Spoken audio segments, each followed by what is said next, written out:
The Democratic Congressman Adam Smith of Washington writes, quote, Trump promised on the campaign trail to keep us out of foreign wars, nation building and regime change operations. But now that he's in office, he seems hell-bent on diving into exactly those things while neglecting critical needs here at home around health care, affordability, infrastructure, and countless other issues, end quote. Congressman Smith joins me now. He's the top Democrat on the House Armed Services Committee. Congressman, good to see you. Thank you for being with us again, as always.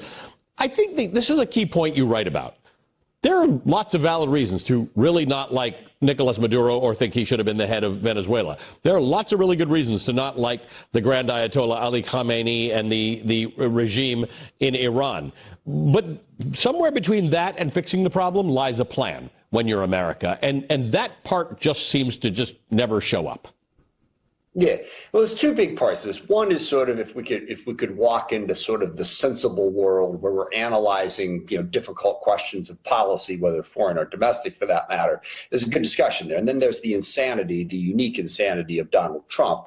So let me start in the sensible world. In the sensible world, post Cold War, there was that brief period in the 90s when we had a fair amount of power compared to the rest of the world. And I think we made a big mistake in thinking that military and economic power could enable us to force changes in the world, whether it was Iraq, Afghanistan, a whole bunch of different places. We thought we could use that power. And what we learned, in Iraq and Afghanistan and Libya and elsewhere, is we're really limited in how we can do that. You can't just put in place a magical regime in some country in a foreign land.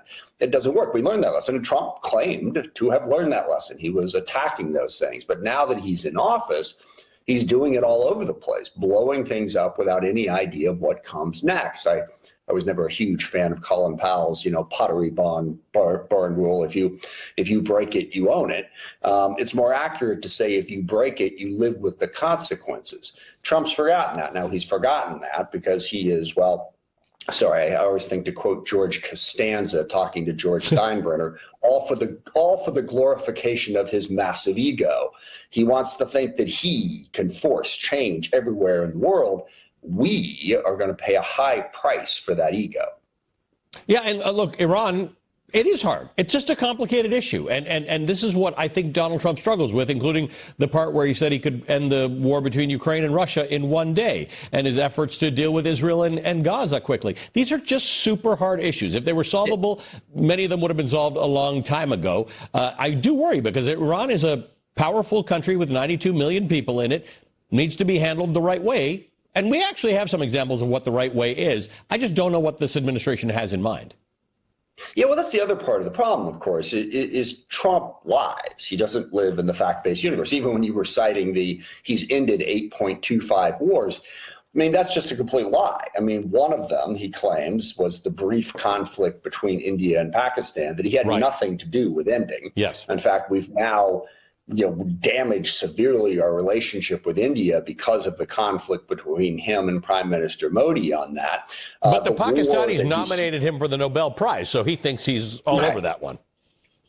Right. Well, they had their reasons for that. But, the conflict between Cambodia and Thailand that he ended has lasted for months after he supposedly ended it.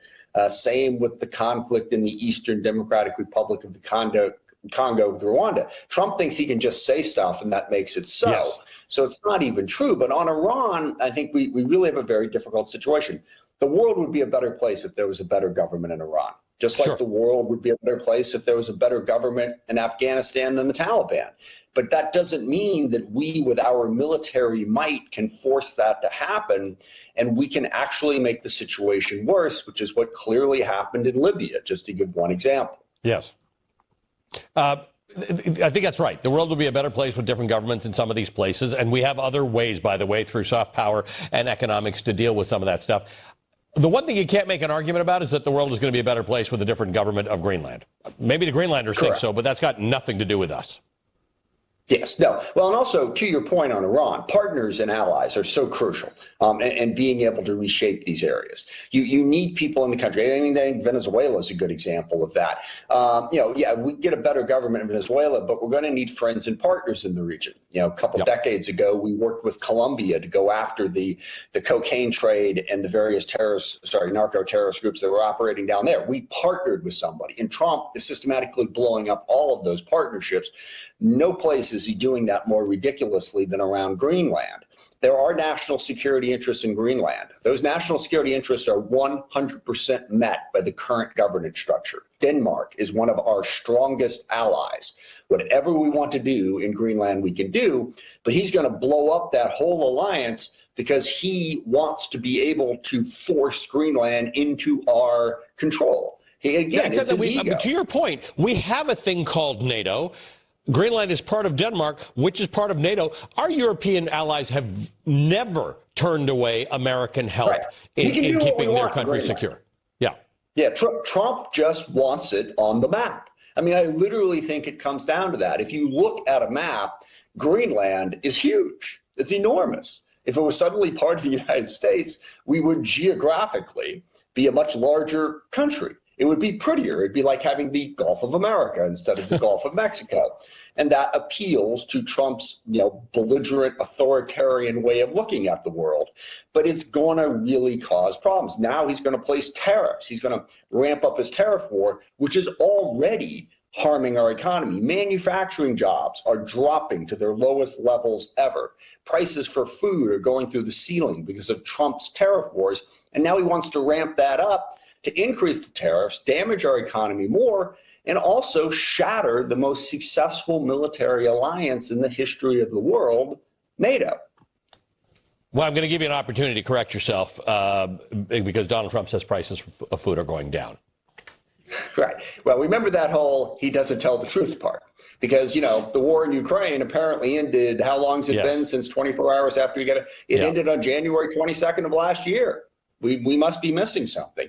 But we joke about that. Yeah. But Trump is a reality distortion field here. He lies and he tries to create this world and is way past time for Republicans in particular, and Republicans in Congress in particular, even more particular, to call him out on it. Yes. I mean, he thinks he can just create whatever world he wants, but he can't. And we have to live in reality. If you don't call it out now and you're a person with a platform, you are simply enabling it.